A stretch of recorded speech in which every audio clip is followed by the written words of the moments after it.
The Terraform workflows, they've added some abstractions that help you break things up a little bit better now. You have to provide the entire code base to make the change set and update Terraform state and in reality. That's a lot of risk for something that could be a one-line change or a single property change. And when you introduce external state stores and API errors, any kind of cloud provider instability, you easily find yourself like, all right, I want to change this one property. Now we're going to roll out all these changes, and then one thing happens, and now I'm in an inconsistent state.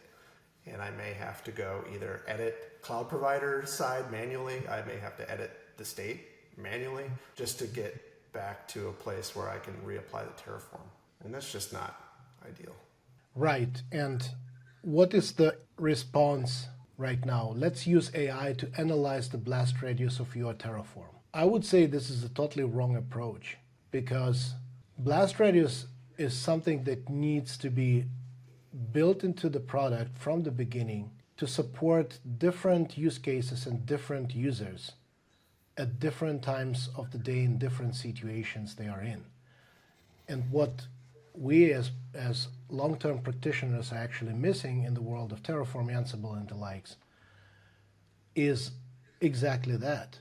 It is a generic tool that is supposed to work holistically. It's great for day zero. Now, as Zach said, every little change desires you to see the whole thing. Even if you break it down in whatever they support these days, it still doesn't help you.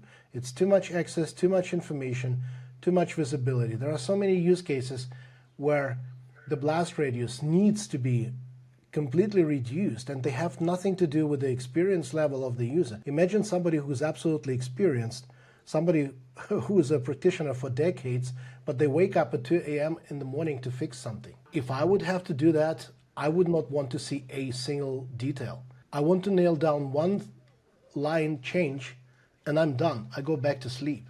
I don't want to deal with anything. I don't want to read anything. This is basically a quick fix and I'm done.